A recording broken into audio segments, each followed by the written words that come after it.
तर हगवणे कुटुंबातील मोठी सून मयुरी हगवणे हिने महिला आयोगावरती आरोप केलेला आहे। महिला आयोगाच्या कामकाजावर प्रश्नचिन्ह उपस्थित केलेलं आहे। महिला आयोगानं तक्रारीची दखल घेतली नाही असं म्हटलेलं आहे। मयुरी हगवणे यांनी तक्रारीकडे दुर्लक्ष केल्याचं म्हटलंय। जय महाराष्ट्रकडे मयुरी हगवणे हिनं व्यथा मांडली आहे। तर महिला आयोगाच्या कामकाजावरती मयुरी हगवणे यांनी प्रश्नचिन्ह उपस्थित केलेलं आहे। तक्रार केली होती महिला आयोगाकडे, मात्र महिला आयोगानं दुर्लक्ष केलं असं सुद्धा मयुरी हगवणे यानं म्हटलेलं आहे। मयुरीला सुद्धा तिच्या सासरी जाच झाला होता, तिला सुद्धा मारहाण झाली होती आणि मारहाण झाल्यानंतर मयुरी हगवणे ही आधी पोलीस स्टेशनला सुद्धा गेली होती। पोलीस स्टेशनला सुद्धा तिची तक्रार घेण्यात आली नव्हती। त्यानंतर तिनं महिला आयोगाकडे सुद्धा तक्रार करण्याचा प्रयत्न केला, मात्र महिला आयोगानं सुद्धा दुर्लक्ष केलं असं मयुरी हगवणे यांनी व्यथा मांडली आहे।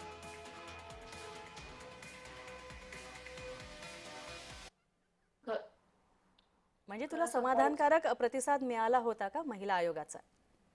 नाही मला प्रतिसाद या गोष्टीला मिळाला की ते माझे हे पण घेत नव्हते, म्हणजे दखल पण घेत नव्हते, माझी कंप्लेंट पण लिहून घेत नव्हते किंवा FIR पण दाखल करत नव्हते। त्यावेळेस मी त्यांना फोन केला होता, तर त्यावेळेस ते म्हटले होते की तू जा तिथे तुझी ती कंप्लेंट लिहून घेतील, पण याच्यानंतर मला नाही काही म्हणजे अच्छा, दिसलं म्हणजे त्याच्यापुढे। का म्हणजे एवढं दुर्लक्ष का केलं गेलं असावं पोलिसांकडून सुद्धा आणि सगळ्यात महत्त्वाचं म्हणजे महिला आयोगाकडनं सुद्धा? कारण जर तू तू असं म्हणतेस की महिला आयोगानं म्हणावी तशी दखल घेतली नाही, तर हे खरंच गंभीर आहे।